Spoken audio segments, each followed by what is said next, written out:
Hi, I'm Jamie, registered dietitian nutritionist, and today I'm sharing the nutritional benefits of drinking matcha and how you can make your very own matcha latte at home. First off, what is matcha? So matcha is green tea powder, and it's made from grinding down the leaves of the young tea plant, and it's harvested mostly in Japan and has this grassy, earthy, and bitter taste. If you didn't know, tea in each of its forms, whether it's black tea, white tea, oolong, or green, they all originate from the same leaf, called Camellia sinensis. And really what differentiates the tea is the timing and the method of the harvest. Green tea is picked early on in the harvest, and the ceremonial grade matcha in particular is the highest quality. Since what they do is they flash freeze this leaf and they help it to retain that bright green color and the nutrients as well. So when you're purchasing, you want to look for the ceremonial grade matcha. You want it to have no additional ingredients or added sugars.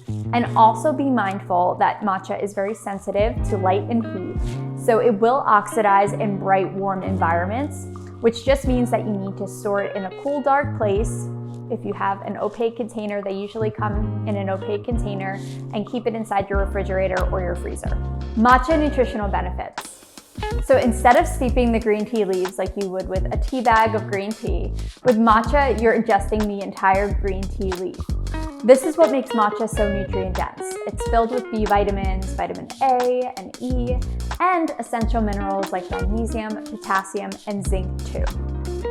Now, matcha does contain caffeine, but in lesser amounts than coffee. And it has a synergistic effect between the caffeine and the amino acid found in matcha, L-theanine, which helps to counter those jittery effects that you often get with coffee. And instead, it triggers the release of feel-good neurotransmitters, dopamine and serotonin. This stimulates brainwaves that support focus and concentration, which makes matcha the perfect pair for meditation. And it's also been the highlight of the connection between matcha drinkers and brain health. But the benefits don't stop there. Matcha has antioxidants galore. The catechins are a polyphenol antioxidant found within the green tea leaves, and they have a bioactive compound called PGCG. It combats harmful free radicals within your body, and it also has the ability to affect the behaviors of your genes, which is pretty amazing. I've personally been fascinated by green tea for a while now. My dietetic internship thesis focused on the relationship between green tea and breast cancer risk and recurrence, and the findings were incredible. It showed that people with the highest consumption of green tea, which was 5 or more cups, had lesser chances of developing breast cancer and recurrence. So there's a ton of research on green tea's effects on breast cancer, but also on skin cancer, prostate, liver, and colorectal cancers as well. Does matcha boost your metabolism?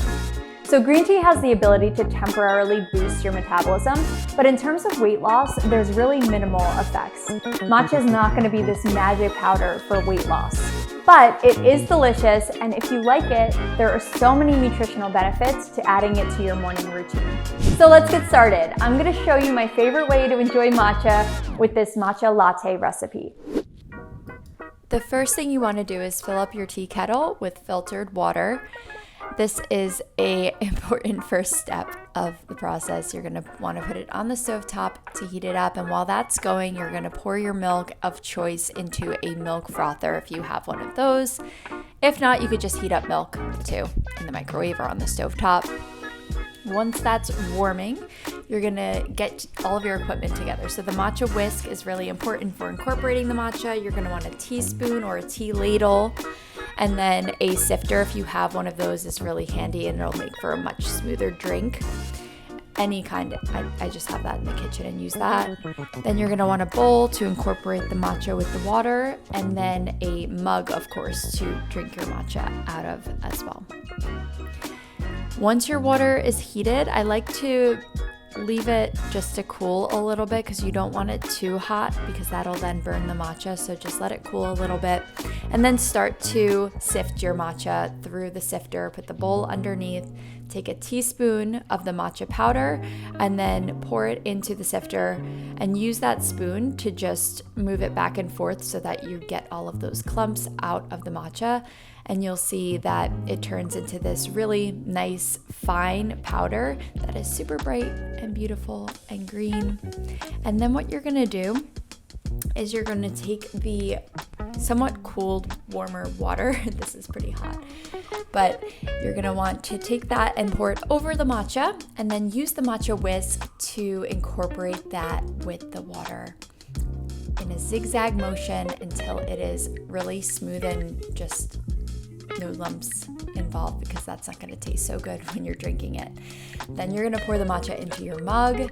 You're going to add your steamed milk. You can also add a sweetener here if you want to add like maple syrup or honey or something for a little bit of sweetness. And then you're going to stir it and incorporate all of the milk with the matcha and the water. And it's so delicious. So if you liked this video, please click the like button, leave a comment, and be sure to subscribe for more videos just like this one.